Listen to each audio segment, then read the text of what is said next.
போன வீடியோல straight of ஹோர்மூஸ்னால இந்தியாவுக்கு மட்டுமல்ல உலகத்தின் பல நாடுகளுக்கு ஏற்பட்டுள்ள பல விதமான சங்கடங்கள் மற்றும் நெருக்கடிகளை பத்தி நம்ம விரிவா பார்த்தோம். பல நாடுகள் தத்தளிச்சிட்டு இருக்காங்க. அதனுடைய சில டேட்டா இல்லாம உங்க கூட இந்த வீடியோல ஷேர் பண்றேன். இப்ப நம்ம எதை பார்க்க போறோம் அப்படின்னா, இந்த வீடியோல குறிப்பா இந்த மாதிரி உலகத்திலே ஒரு மிகப்பெரிய நெருக்கடி வந்திருக்கு. அந்த நெருக்கடியை சமாளிப்பதற்காக மீட்டு எடுப்பதற்காகவும் மிக திறமையான பல நடவடிக்கைகளையும் முன்னெடுப்புகளையும் மத்திய அரசு செஞ்சுட்டு வருது. அதை கண்டுக்காம எதிர்கட்சிகள், குறிப்பா காங்கிரஸ், பாராளுமன்றத்துல பலவிதமான குற்றச்சாட்டுகளை வச்சிருக்காங்க. பாராளுமன்றத்திலும் சரி, அதற்கு வெளியிலும் சரி, பலவிதமான குற்றச்சாட்டுகளை வச்சிருக்கு. இந்த குற்றச்சாட்டுகள்ல என்னென்ன மாதிரி குற்றச்சாட்டுகள், அதற்கு எந்த மாதிரி இந்த அரசு, மத்தியில இப்போது இருக்கக்கூடிய பாஜக அரசு, மோடி அவர்களுடைய தலைமையில என்னென்ன மாதிரி முன்னெடுப்புகளை செஞ்சிருக்காங்க, எப்படி எப்படிலாம் அதை அதற்கான விடைகளை கண்டுபிடித்திருக்கிறார்கள் அப்படிங்கிறதையும் இந்த வீடியோல கொஞ்சம். முதலாவதா காங்கிரஸ் வைக்கக்கூடிய முதல் குற்றச்சாட்டு என்ன அப்படின்னு பாத்தீங்கன்னாக்கா, 60 ரூபாய் கேஸ் சிலிண்டருக்கு ஏத்திட்டாங்க.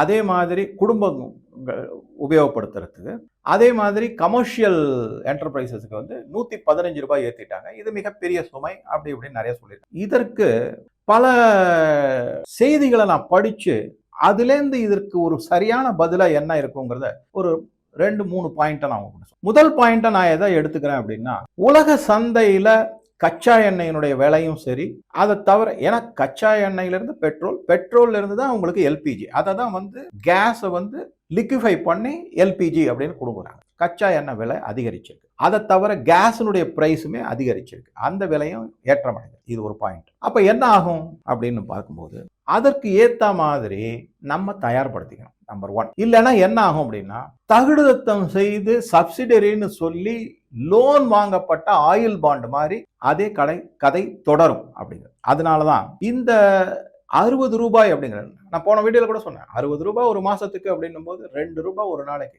அதை கொடுக்க முடியாத அளவுக்கு மக்கள் இருக்காங்கிறது காங்கிரஸுடைய நிலைப்பாடு. இல்ல, அவர்கள் அதற்கு தயார்படுத்தியிருக்கோம் அப்படிங்கிறது என்னுடைய நிலைப்பாடு. எப்படி அப்படிங்கிறத பார்ப்போம். சரி, இது விலைவாசி உயர்வு மட்டுமல்ல, விநியோகத்தில் ஏற்பட்டுள்ள, அதாவது இந்த கப்பல் போக்குவரத்து, அங்கிருந்து இந்தியாவுக்கு வருது, அதுல இருந்து திருப்பி ட்ரக் வழியா கொண்டு போறது, எல்லாமே இதுல சார்ந்தது. அதில் ஏற்பட்டுள்ள பல விதமான இடர்பாடுகள் எல்லாத்தையும் சார்ந்தது. இதுக்கு அப்புறமா நம்ம என்ன நினைக்கணும்னா, இந்த மாதிரி காரணங்கள் தான் சிறிய விலையேற்றத்திற்கு ஒரு காரணமா எடுத்துக்கணுமே தவிர, ஏதோ உள்நாட்டுல இருக்கக்கூடிய கொள்கை சார்ந்த சில நடவடிக்கைகளுக்கான தோல்வி அப்படின்னு எடுத்துக்க கூடாது. இதை எப்படி சொல்லணும் அப்படின்னா, பாலிசி ஃபெயில்யூர் அப்படின்னு நம்ம சொல்ல முடியாது. வெளியில இருக்கக்கூடிய, நமது கட்டுப்பாட்டை மீறி வெளியில நடக்கக்கூடிய சில நடவடிக்கைகளுக்கு, அந்த மாதிரி நடக்கக்கூடியவற்றிற்கு நாம் அதை தயார்படுத்திக்கிறோம். இதுல எப்படி தயார்படுத்திருக்காங்க நம்ம எல்லாருக்குமே தெரியும். ஃபைனான்சியல் குஷன் அப்படின்னு சொல்றாங்க. என்ன மாதிரி ஃபைனான்சியல் குஷன் அப்படின்னு பார்த்தோம்னா, கிட்டத்தட்ட வருமான வரியில 12,75,000 வரைக்கும் விலக்கு அறிவிக்கப்பட்டது போன பட்ஜெட்ல. ஆக மொத்தம் மக்கள் கிட்டத்தட்ட 5 லட்சத்திலிருந்து ஒரே ஜம்ப் 2.5 மடங்கு அதிகமாயிருக்கு.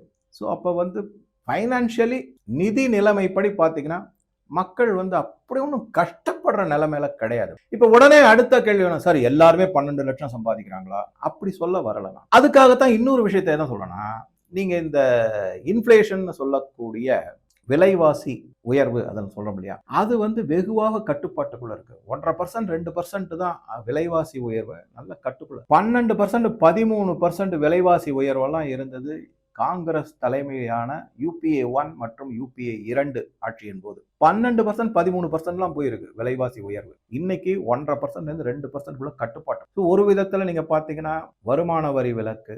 இரண்டாவது பாயிண்டா நான் எடுத்து சொல்றது விலைவாசி கட்டுக்குள்ள இருக்கு அப்படிங்கறத பாக்குறோம்.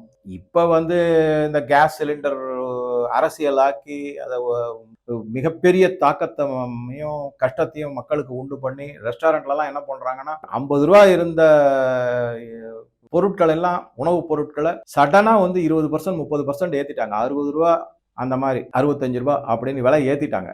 இதுல என்ன ஒரே ஒரு வருத்தம் எனக்கு அப்படின்னா, சரி ஓகே, இன்னைக்கு நீங்க விலை ஏத்திட்டீங்க, கஷ்டமா இருக்கு அப்படின்னு சொல்லிட்டு, நாளைக்கு இதே இந்த பெட்ரோல் விலை எல்லாம் குறைஞ்சது, கேஸ் விலை எல்லாம் குறைஞ்சதுன்னா, நீங்க உங்களுடைய உணவகத்துல விலையெல்லாம் குறைப்பீங்களா? குறைக்க மாட்டாங்க. ஏன்னா மக்கள்கிட்ட இருந்து வாங்கின ஜிஎஸ்டியே அவங்க தங்களுடைய பாக்கெட்ல போட்டுட்டாங்க அப்படின்னு சொல்லும் போது, எங்க இருந்து இதெல்லாம் குறைக்க போறாங்க?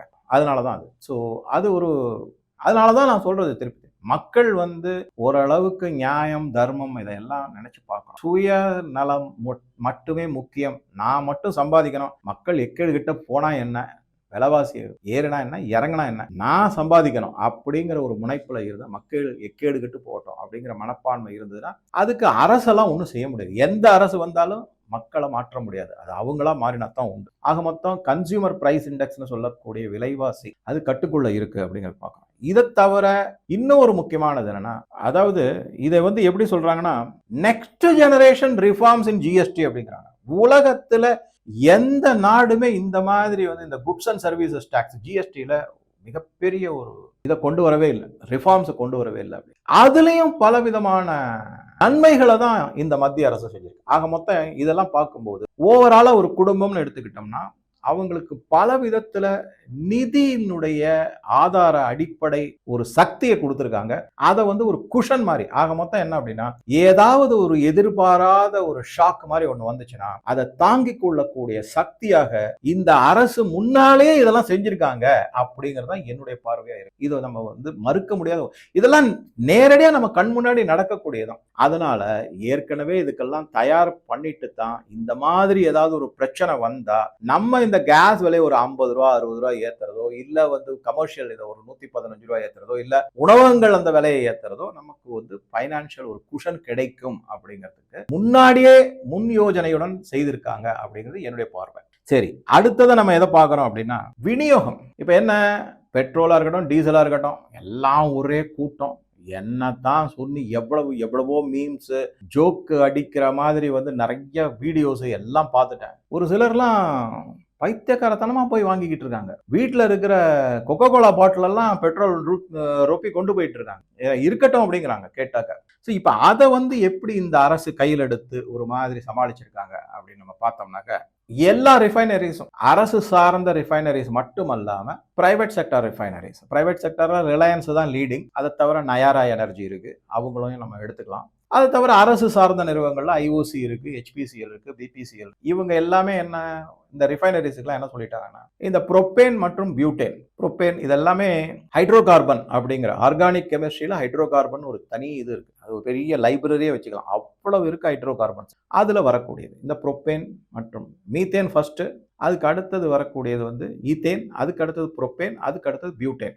1 2 3 4. ஸோ இதெல்லாம் கார்பன் மற்றும் ஹைட்ரஜன் சார்ந்தது. ஸோ இந்த புரோப்பேன் மற்றும் பியூட்டேன் இதை வந்து எல்பிஜிக்கு பயன்பாட்டுக்கு மட்டும்தான் எல்லா ரிஃபைனரிஸும் 99% யூஸ் பண்ணும், வேற எதுக்கும் யூஸ் பண்ணக்கூடாது அப்படின்னு சொல்லிட்டு. சார் அப்போ பெட்ரோல்னா அது வேற, பெட்ரோல் டீசல் கெரசின் அந்த செக்டார் வேற.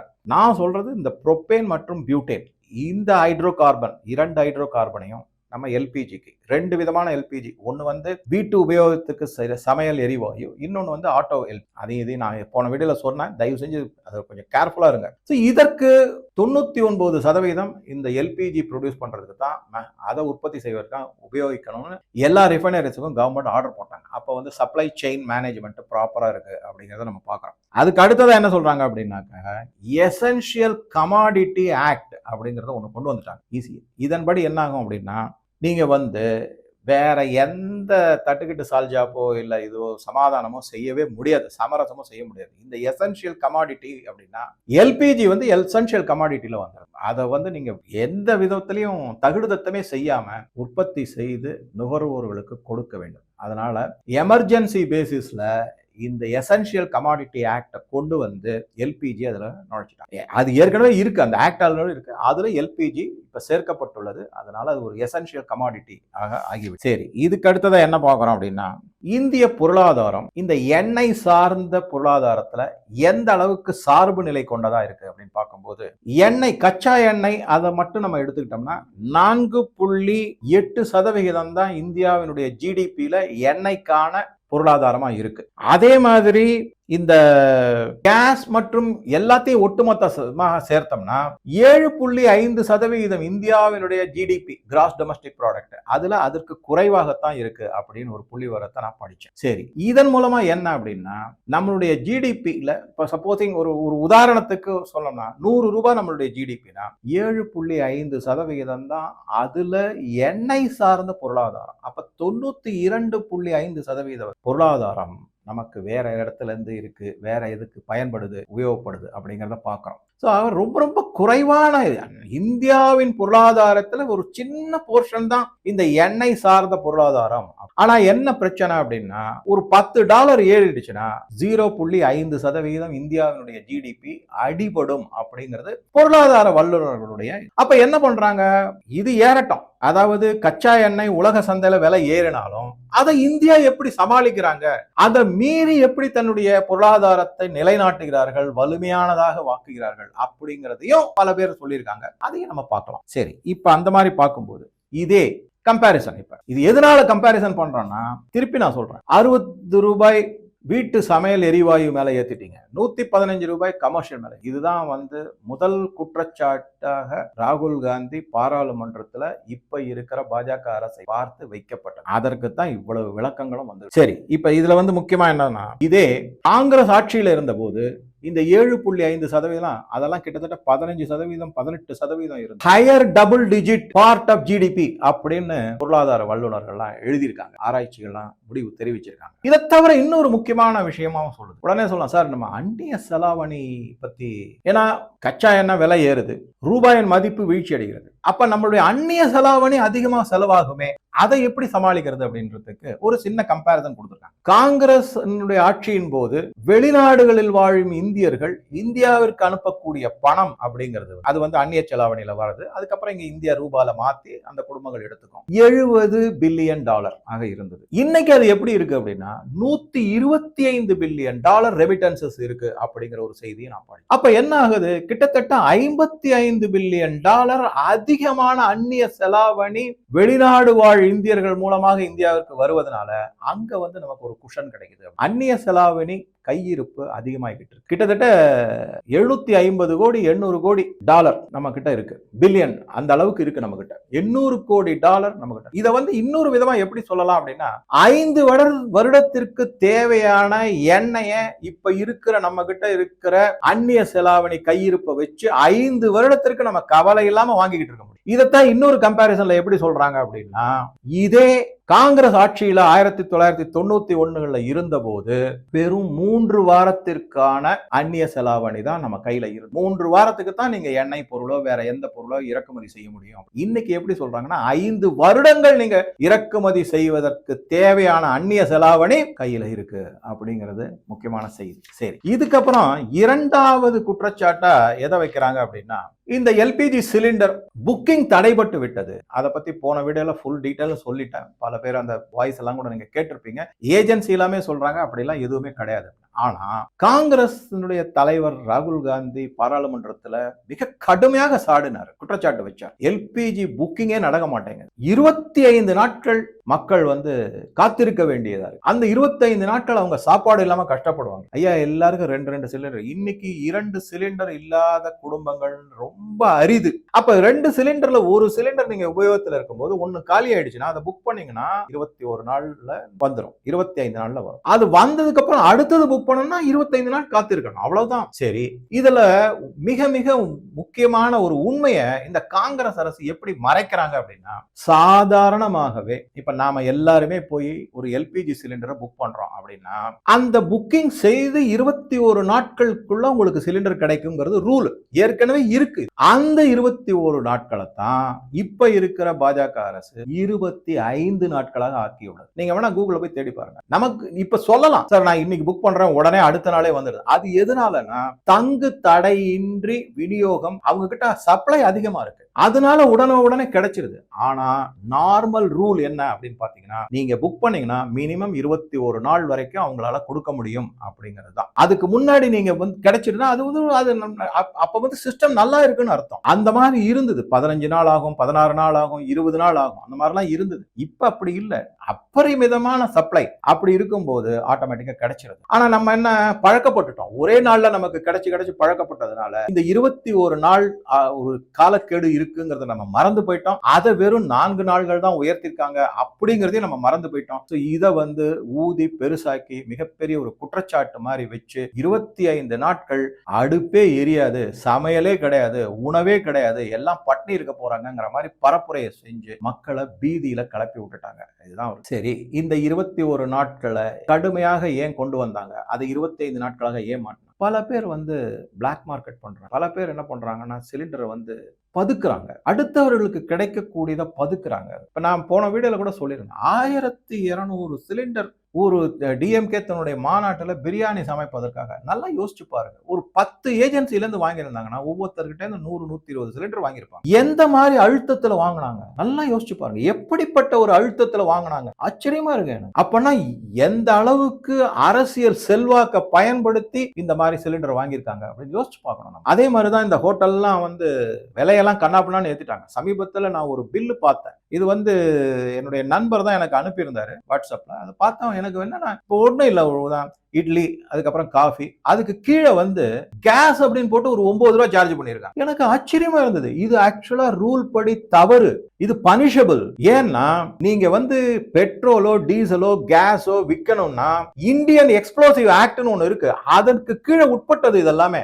யாருமே நானோ நீயோ பெட்ரோல்லாம் விற்க முடியாது. அந்த ஹோட்டல்காரங்க எப்படி இதை விற்கிறாங்கன்னு கேஸ்னு போட்டு 9 ரூபாய் சார்ஜ் பண்ணிருக்காங்க. அந்த நான் காமிக்கிறேன் பாருங்க, அது யாரு இவங்க மேல ஆக்ஷன் எடுக்க முடியும்? அந்த மாதிரி ஒரு சிச்சுவேஷன். சரி, இப்ப அந்த மாதிரி இருக்கிறதுனால இதை வந்து நம்ம பழக்கப்பட்டுட்டோம். நான் சொன்ன மாதிரி ஒரு நாள் 2 நாள்ல கிடைச்சோம். ஆனாலும் இப்போ பல இடத்துல 1 நாள் 2 நாள் 3 நாள்ல கூட கிடைக்குதுன்னு சொல்லிட்டு இருக்காங்க. சோ விநியோகம் அப்படிங்கிறது வந்து, அதாவது இந்த சப்ளை செயின் மேனேஜ்மெண்ட் மிக திறமையாக தான் இந்த அரசு கையாண்டு வருகிறது. அதுல சில சங்கடங்களை தவிர்ப்பதற்காக, அதாவது குறிப்பா பதுக்கலை தவிர்ப்பதற்காகவும் பிளாக் மார்க்கெட்டை தவிர்ப்பதற்காகவும் இந்த காலக்கெடு விதிக்கப்பட்டுள்ளது அப்படிங்கறத நம்ம பார்க்கிறோம். அதுக்கப்புறமா என்ன அப்படின்னாக்க, காங்கிரஸ் ஆட்சியில இருந்த போது நீங்க வந்து புக் பண்ணீங்கன்னாக்கா 15 நாள் ஆகும், 18 நாள் ஆகும். அதுக்குள்ள என்ன பண்ணுவாங்கன்னா, உங்களுக்கான கோட்டா மாதிரி இருக்கக்கூடிய கேஸை வேற யாராவது வர்த்தகத்துக்கு, ஹோட்டலுக்கோ இல்ல மற்றவர்களுக்கோ திருப்பி விட்டுருவாங்க. உங்களுக்கு ஒரு உதாரணம் சொல்றேன். ராஜஸ்தான்ல காங்கிரஸ் ஆட்சியில இருந்த போது 90% யூரியா மூட்டைகள் எல்லாமே கெமிக்கல் கம்பெனிக்கு விற்கப்பட்டது. விவசாயிகளுக்கு கிடைக்கவே இல்லை. மிகப்பெரிய குற்றச்சாட்டு, மிகப்பெரிய ஊழல், மிகப்பெரிய தகுடு தத்தம். அது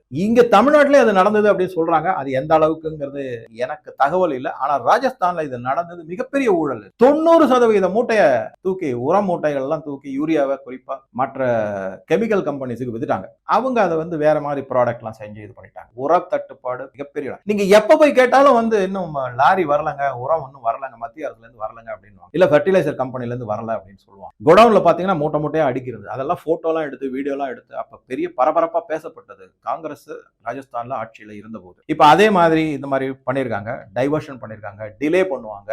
அதுக்கப்புறம் வந்து அதை வந்து அப்படியே சப்சிடைஸ்டு சிலிண்டர் எல்லாம் இந்த மாதிரி கமர்ஷியல் பீப்புளுக்கு கொடுப்பாங்க. நீங்க வந்து இப்ப ஒரு உதாரணத்துக்கு பிரதான் மந்திரி உஜ்வாலா யோஜனால கிடைக்கக்கூடிய, இப்ப என்னன்னா உங்களுக்கு வந்து 628 ரூபாய் சிலிண்டரை இது உங்களுக்கு கொடுத்தா 2120 ரூபாய் ஆகும். அது அங்க கொடுத்துட்டு அதுக்கு மேல ஒரு 500 ரூபாய் இவங்க வாங்கிப்பாங்க. இந்த மாதிரி ஏஜென்சிஸ், இந்த மாதிரி பலவிதமான தகுடு தத்தங்கள்லாம் அது எல்லாமே முடிவுக்கு கொண்டு வரப்பட்டுள்ளது. ஏன்னா எல்லாமே ஆன்லைன் புக்கிங், எல்லாமே நேர்மையான வெளிப்படைத்தன்மை உள்ள சப்ளை செயின். அதுதான் அது முக்கியமானது. சரி, அடுத்ததா காங்கிரஸ் வந்து இன்னொரு மிக பெரிய குற்றச்சாட்டு வச்சிருக்காங்க. அதாவது அது என்ன அப்படின்னா, ரஷ்யன் ஆயில், ரஷ்யாவிலிருந்து எண்ணெய் வாங்கக்கூடியதை வந்து அடுத்த நாடு நம்ம மேல கட்டுப்பாடுகளை விதிச்சிருக்காங்க.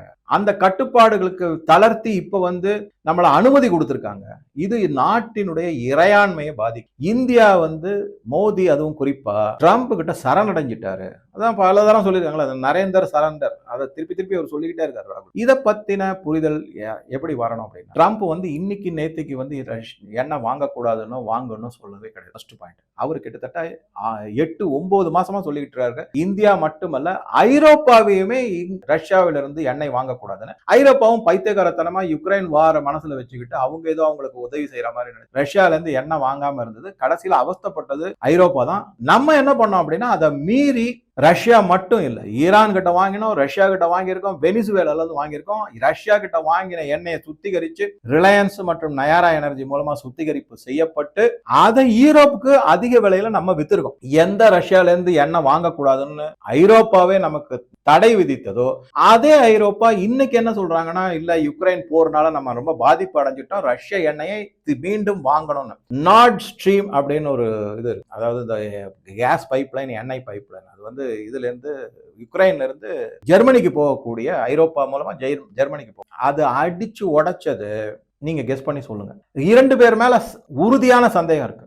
அந்த 2 பேர் யாருன்னு நீங்க பதிவிடுங்க, நானும் தெரிஞ்சுக்கிறேன். என் மனசுல ஒண்ணு இருக்கு. என்னை பொறுத்த வரைக்கும் உலகத்தின் மிகப்பெரிய பயங்கரவாத நாடு அவங்க அதை செஞ்சாங்க. ஆனா பழிய வேற ஒரு நாடு மேல போட்டு, ஆனா கூட்டுக்களவாணிகளாக கூட இருக்கலாம் அப்படின்னு சில செய்திகளை கடைசியில யார் அவஸ்தப்பட்டா? யுக்ரைன்ல இருந்து போகக்கூடிய பைப் லைனை உடைச்சது, கடல்ல வழியா போனதை சப்மரீனை வச்சு உடைச்சது யாரு அதனால அவஸ்தப்பட்டது? ஐரோப்பிய நாடுகளும் ஜெர்மனியும் தான் அவஸ்தப்பட்டாங்க. அது ஒரு பக்கம். இப்ப வந்து ராகுல் காந்தி இந்த குற்றச்சாட்டை வச்சதுக்கு கிளியர் கட்டா நமக்கு 8-9 மாசமா நம்ம வாங்கிட்டு தான் இருக்கோம். ஒரு டேபிள் காமிக்கிறேன், நம்ம அதுல வந்து நீங்க பாத்தீங்கன்னா இந்தியா எந்த காலகட்டத்திலுமே ரஷ்யாவில் இருந்து வாங்கக்கூடிய எண்ணெயை குறைக்கவும் இல்லை, தடுக்கவும் இல்லை, அதை வந்து வேண்டான்னு சொல்லவும் இல்லை. நம்மளை பொறுத்த வரைக்கும் எப்படி அப்படின்னா, ஆரம்பத்திலிருந்தே நம்ம என்ன சொல்லிட்டு வரோம் அப்படின்னா, நம்மளுடைய சாவரின் டிசிஷன், நம்ம நாட்டின் இறையாண்மை சார்ந்த முடிவுகள் எல்லாமே நாட்டினுடைய நலன் மூலமாக எடுக்கப்பட்ட முடிவுகள். அடுத்த நாட்டினுடைய கட்டுப்பாடுகளுக்கோ விதிகளுக்கோ இல்ல ஆணைகளுக்கோ உட்பட்டது அல்ல அப்படிங்கிறது தெளிவான உண்மை. சரி, இப்ப இதுக்கு மேல அமெரிக்கா ட்ரம்ப் என்ன சொல்றாரு? நாங்க வந்து இந்தியாவை 30 நாட்களுக்கு பர்மிஷன் கொடுத்துட்டோம். ஆக்சுவலா அதுக்கு பின்புலத்துல இல்ல முக்கியமான காரணம் என்ன அப்படின்னு நம்ம பார்த்தோம்னா, உலகத்துல வந்து இந்த எண்ணெய் சப்ளை ஒழுங்கா இல்லைன்னா இன்ஃபிளேஷன் எகிரிடும். குளோபல் இன்ஃபிளேஷன் அதிகமாகி விடக்கூடாது என்ற ஒரு எண்ணத்துல தான் அமெரிக்கா வந்து இந்தியா ரஷ்யாவிடமிருந்து எண்ணெய் வாங்கினா அது ஒரு பேலன்சிங் எஃபெக்டாக இருக்கும். இது அவங்களுக்கு நல்லாவே தெரியும், இங்க இருக்கிறவங்களுக்கு தெரியும். ஆனாலும் பாராளுமன்றத்துல குற்றச்சாட்டு வைக்கிறது தான் முக்கியமானதாக இருந்தது. சரி, ஆக மொத்தம் இந்த 30 டே வெய்வர்னா, சரி 30 டேக்கு அப்புறமா என்ன நிறுத்திடுவாங்களா, ஸ்டாப் பண்ணிடுன்னு சொல்லுவாங்களா? பைத்தியகாரத்தனம். நமக்கு என்ன தேவையோ தான். இப்பவும் நான் சொல்றேன், 95 லட்சம் பேரல் வந்திருக்கு ரஷ்யால இருந்து, ஒரு பாயிண்ட். இன்னொன்னு 35% இந்தியாவினுடைய தேவை ரஷ்யா கிட்ட தான் வாங்கப்படுது. நான் தான் சொல்றேன், அந்த டேபிளை நீங்க பாருங்க, எங்கேயாவது குறைஞ்சிருக்கான்னு பாருங்க. இதெல்லாம் வந்து வெட்ட வெளியில இருக்கக்கூடிய டேட்டா நெவர் லைஸ் அப்படின்னு ஒரு சொலவடை இருக்கு. அது மாதிரிதான். அதுக்கப்புறம் எதனால வந்து ரஷ்யாவோட இந்தியா வந்து மிகப்பெரிய அளவுல எண்ணெயை உபயோகப்படுத்தக்கூடிய, அதனால அது தடைப்பட்டுச்சுன்னா என்ன ஆகும்னா, ரஷ்யாவிலிருந்து தடைப்பட்டுச்சுன்னா அந்த அளவு 35% அப்படின் போது அது வேற எங்கேயாவது போய் வாங்கும்போது அந்த விலை ஏறிடும். அப்ப என்ன ஆகும்னா, குளோபல் லெவல்ல உலகளாவிய லெவல்ல எண்ணெய் விலை ஏறும். எண்ணெய் விலை ஏறிச்சுன்னா உலகளாவிய லெவல்ல விலைவாசி உயர்வு ஏற்படும், தவிர்க்க முடியாததாகும். அதை பேலன்ஸ் பண்றதுக்காகத்தான் அமெரிக்கா வந்து ஒரு பவுலா காமிச்சு ஏதோ தாங்க வந்து பர்மிஷன் கொடுத்துட்ட மாதிரியும். அதான் நான் ஒரு மீம்ஸ் எல்லாம் எப்படி பார்த்தேன்னா, I now permit sun to rise அப்படின்னு ட்ரம்ப் சொல்ற மாதிரிலாம் என்னென்னமோலாம் மீம்ஸ் எல்லாம் வந்திருக்கு. அது மாதிரிதான். ஸோ அதை வந்து ஒரு அடுத்த குற்றச்சாட்டா வச்சுறாங்க. அதற்கு நான் சில விளக்கங்களை கொடுத்துருக்கேன். ஸோ உங்களுக்கே இப்போ அது தெளிவா தெரியும். மோடி அவர்கள் அமெரிக்காவுக்கு அடிபணிந்து விட்டார். ட்ரம்பினுடைய ஆணையத்தான் அவர் ஏற்கிறாரு. ரஷ்யாவினுடைய ஆன உறவை மோடி அவர்கள் கெடுத்து விட்டாங்க. ஆக்சுவலா ரஷ்யா பிரசிடென்ட் புட்டினும் மோடிக்கும் என்ன உறவுங்கிறத நம்ம எல்லாருமே நிறைய வீடியோஸ்ல பார்த்துட்டோம். அடுத்ததான் இன்னொரு முக்கியமான கிளைம், அதாவது குற்றச்சாட்டு என்ன வைக்கிறாங்க அப்படின்னா, தன்னுடைய சுயநலத்துக்காகவும் பரஸ்பரமான தன்னுடைய நலன்களுக்கும் உறவுகளுக்காகவும் இந்த நாட்டை வந்து நாட்டு நலனை மோடி அவர்கள் காவு கொடுத்துட்டாரு, ஆபத்துக்கு உள்ளாக்கி விட்டார் அப்படிங்கிற மாதிரி, நாட்டு நலனை ஆபத்துக்கு உள்ளாக்கி விட்டார் அப்படின்றது ராகுல் காந்தியோட குற்றச்சாட்டு. இந்த தன்னுடைய தனிப்பட்ட உறவு முறைகள், அதாவது உலக தலைவர்களோட, அதை வந்து தனக்கு கெட்டு போய் விடக்கூடாதுன்னு நாட்டினுடைய நலன் ஆபத்துக்கு உள்ளாக்கிட்டாருன்னு ராகுல் காந்தி மற்றொரு குற்றச்சாட்டை வச்சு. இதை பத்தி பார்க்கும்போது மீண்டும் ஒரு நகைப்பிற்கிடமானதாகத்தான் இருக்கு. நீங்க யோசிச்சு பாருங்க, எந்த காலத்திலையுமே ரஷ்யாவுடனான நட்பு கெட்டு போகல. புட்டின் அவர்கள் எவ்வளவு, நீங்க வந்து இந்த அரபு நாடுகள்ல நடக்கக்கூடிய போர் சூழ்நிலையினால இந்தியாவிற்கு எந்த விதமான கச்சா எண்ணெய் தட்டுப்பாடு இருந்தாலும் ரஷ்யா முன்ன நின்று உதவி செய்யும், நாங்க அதுக்கு ஃபுல்லா சப்போர்ட் பண்றோம்னு சொல்லியிருக்காரு. எங்க பின்ன வந்து தனிப்பட்ட உறவு நாட்டை ஆபத்துக்கு உள்ளாக்கி இருக்கு. சரி, அது மட்டுமா? ஈரான் கிட்டையும் பேசியிருக்காங்க. நான் போன ஒரு வீடியோல சொல்லியிருக்கேன். எல்லா நாட்டு தலைவர்களோடையும் பேசியிருக்காங்க.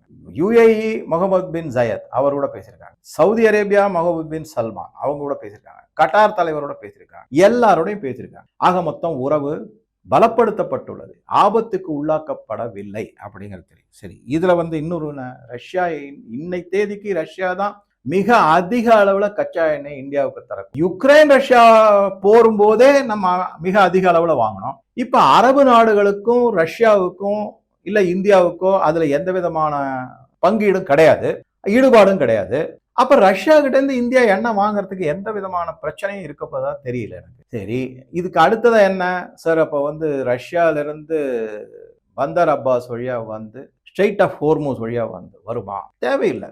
விளாடிவாஸ்டாக்ல இருந்து south China C Malacca straight வழியா கூட நம்ம வரலாம். அந்த அளவுக்கு மாற்று பாதை வழிகளையும் வகுத்து வச்சிருக்காங்க அப்படிங்கிறத நம்ம பார்க்குறோம். சரி, இதெல்லாம் ஒரு பக்கம் இருந்தாலும் கடைசியா அடுத்த இன்னொரு வீடியோல வேற சில செய்திகளையும் நம்ம பார்க்கலாம். எந்தெந்த மாதிரி எல்லாம் இந்தியா முன்னெடுத்திருக்கு, எப்பேற்பட்ட இடத்துல இருந்து ஒரு உலகத்துக்கே பாதிப்புக்கு உள்ளாயுள்ள மிகப்பெரிய ஷாக் வேவ் அப்படிங்கிறதுல இருந்து இந்தியா எப்படி மீண்டு எழுந்து வந்திருக்குங்கிறத பார்க்கலாம். உங்க கருத்துக்களை பதிவிடவும் நன்றி, வணக்கம்.